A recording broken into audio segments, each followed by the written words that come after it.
What is up, everyone? I'm very glad to be back on the channel after having been away for a while.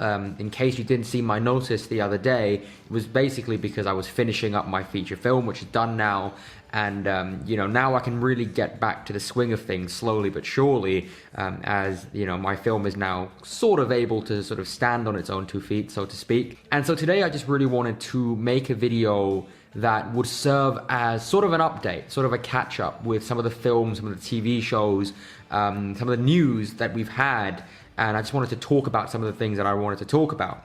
Now, the main thing that I really want to explore here are the trailers, because since the last time I've made a video, there have been a lot of really great trailers for some really exciting films that I want to talk about. But before I do that, I just want to quickly talk about 2 TV series that I watched recently that I really liked, and I probably won't be doing full reviews for those series, which is why I want to talk about them briefly here.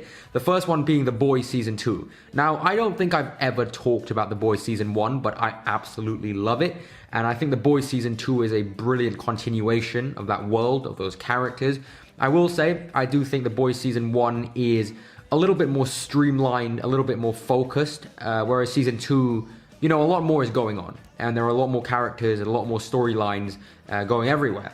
And so the primary issue that I have with Season 2 is that it feels like multiple seasons of TV crammed into one. And I feel like if it had been longer, perhaps slightly, we could have spent more time certain bits exploring certain stories a little bit more. But when it was good, it was really good. And one thing that you can't fault are the performances, the characters. These are just incredible actors being given such good material. And the main reason that I love this show so much are the characters, and it's the writing, and it's the performances, and that's why I'm really on board and I'm really invested with this show, and I cannot wait to see where Season 3 takes us. I think it's going to be very interesting, and I'm really looking forward to it, and I really enjoyed Season 2. Now, the second show that I want to talk about is The Haunting of Bly Manor, and this was something that I was really excited for, because Hill House is not only in my top 3 favorite Netflix shows ever.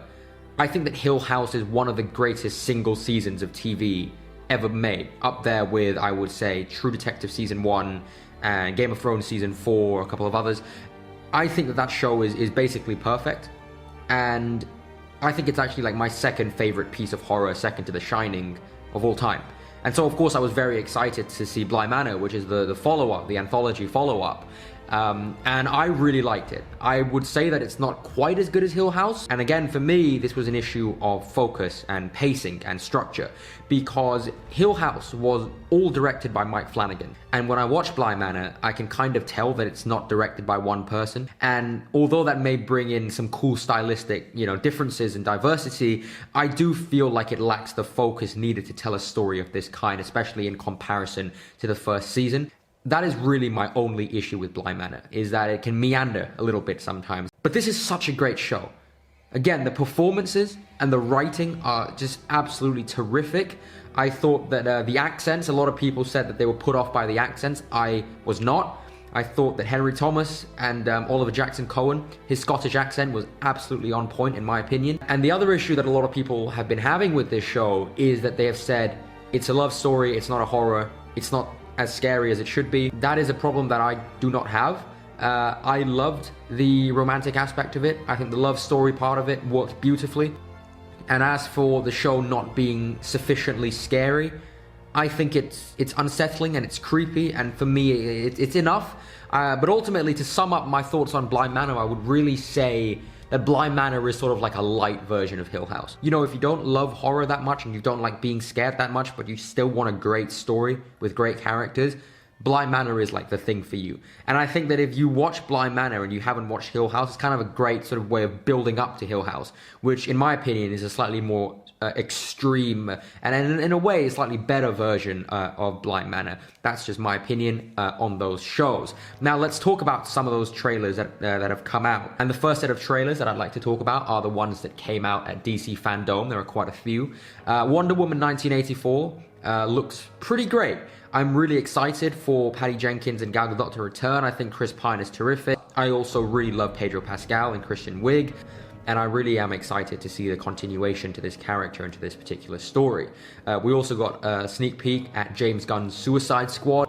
I'm also really excited for this one, and I like that it is basically the complete opposite of the first film, and they really are trying to do something completely different and, a complete 180, which I really appreciated. It really does feel like he's going to be able to put his mark on the film, and also I have to say, purely looking at those images, I think that this is the best that Margot Robbie has ever looked as Harley Quinn. It seems very comic accurate, and then very, very cool and very stylish, and I'm very excited for that. The one that excites me most, actually, is the Snyder Cut. More so, a little bit more, just a little bit more than the Batman. We'll get to the Batman in a second. I am so excited for the Snyder Cut because, like most people, I kind of had my heart broken by the Justice League, if you will, the first 2017 cut of Justice League. And I am so excited to see Zack Snyder be able to do what he wants to do and tell his story, the story that belongs to him. And symbolically, poetically, coincidentally, the day that those trailers came out was the same day that I actually wrapped filming on my feature film. So we were at, the final location, and we had gotten back to the hotel.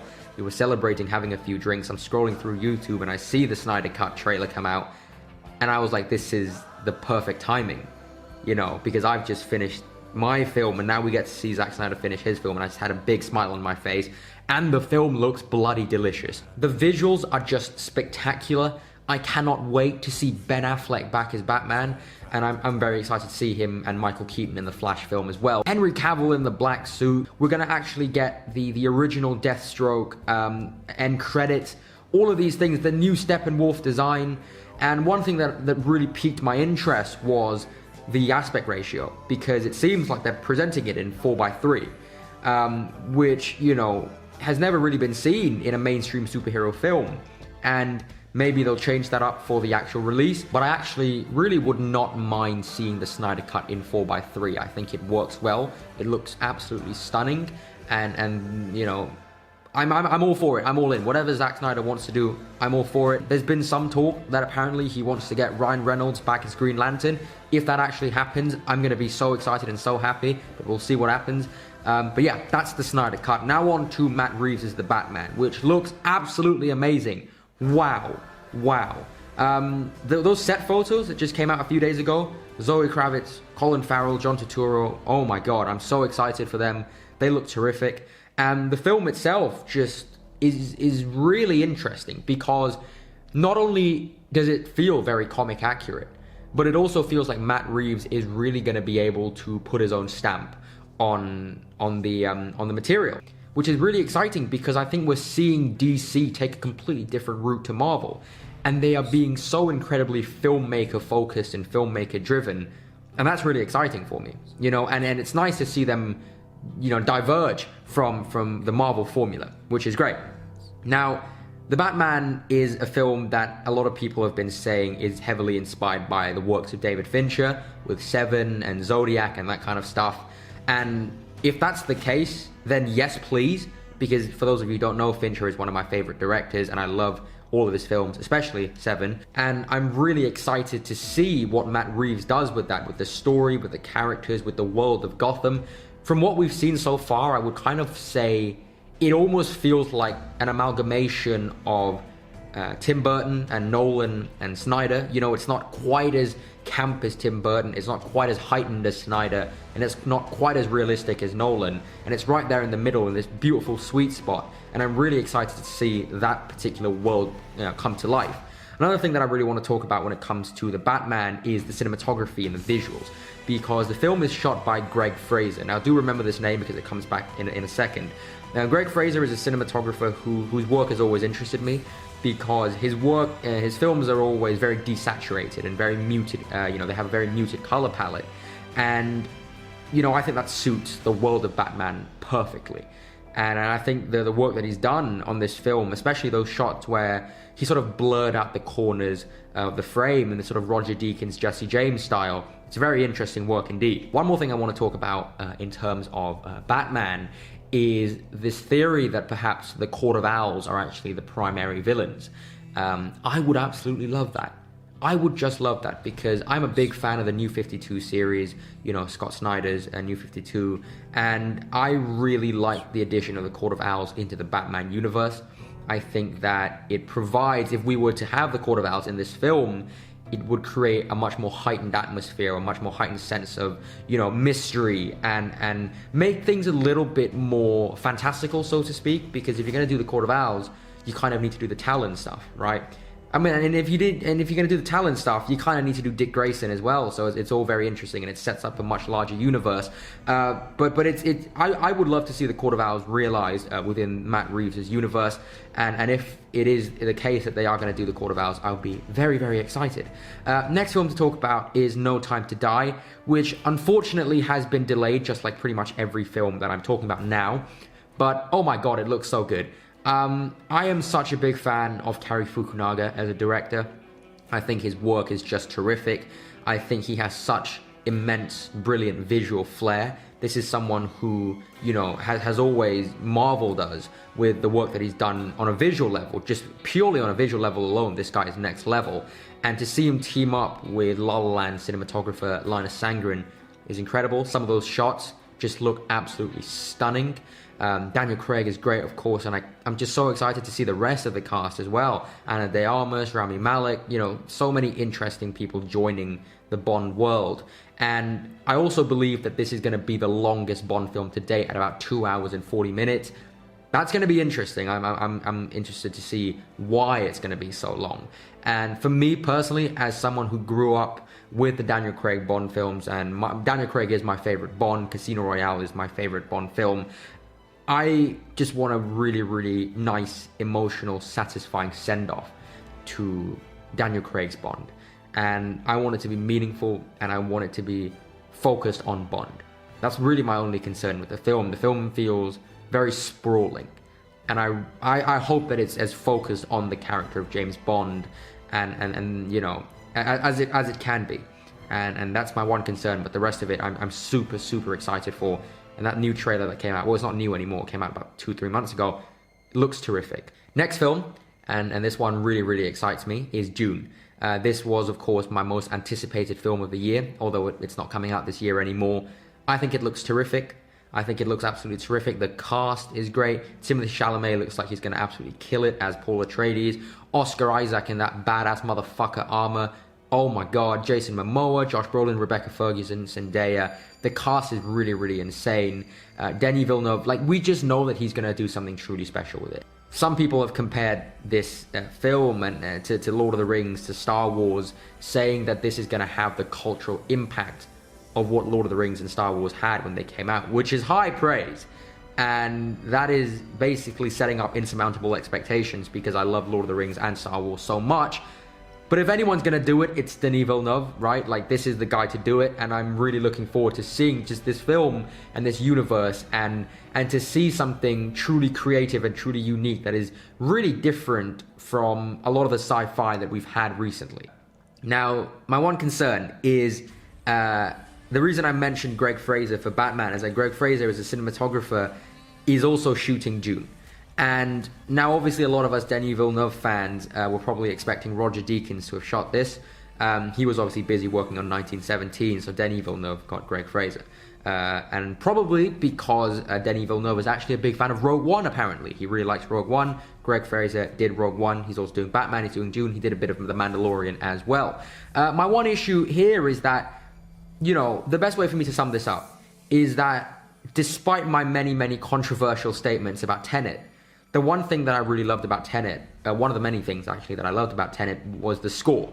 And throughout watching that film, at no point did I ever think, I really would like to see how Hans Zimmer would have done this. I really liked Ludwig Göransson's work on Tenet.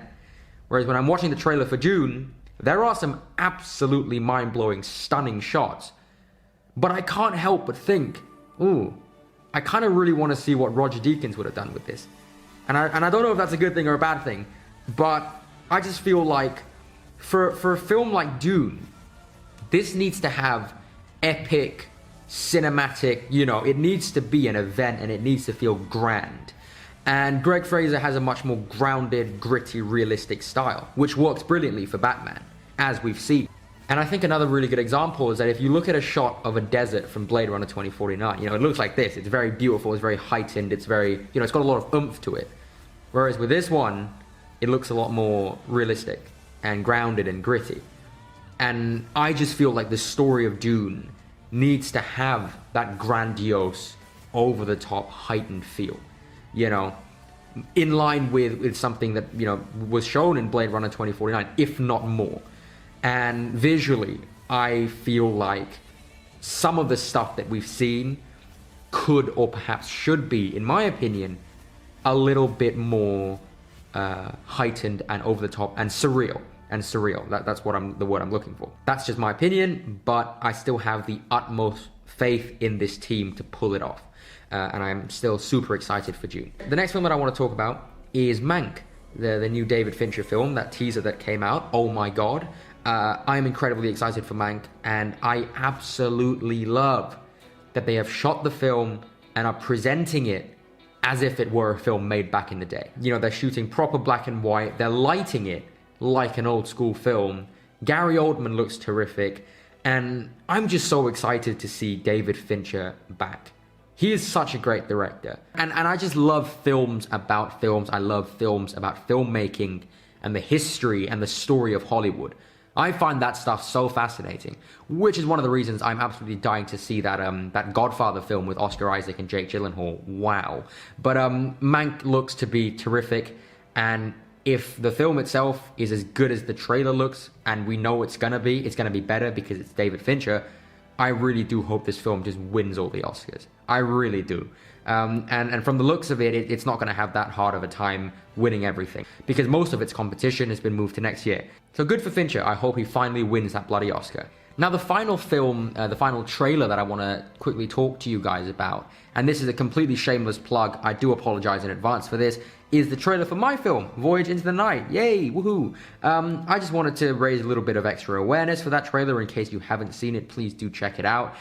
This is the trailer for my feature film, which, again, in case you haven't seen that introduction video I did a few months back, I made a feature film. This is the feature film that I made. I'm very, very proud of it. We've already gotten into quite a few festivals. We've actually won quite a few awards, actually, which is great. And I'm really proud of it, and I hope that when it eventually comes out, you guys will get to see it and enjoy it. I had basically the best time of my life working on this film and making this film. And to see it finally come to life and be realized in this way and be received and appreciated in the way that it has been, you know, a truly, truly life-changing experience. And I really wanted to just share that with you guys real quick. But yeah, do check it out. I will link its IMDb, its Letterboxd, its Instagram, and all that down below, so you guys do feel free to check it out if you'd like. But that's me for today, guys. I do hope you've enjoyed this quick summary, this quick update video. Thank you very, very much, as always, for watching, and please do stay tuned for more video essays to come as I get back into the swing of things slowly but surely. Thank you very much. I hope you have a wonderful day. Thank you.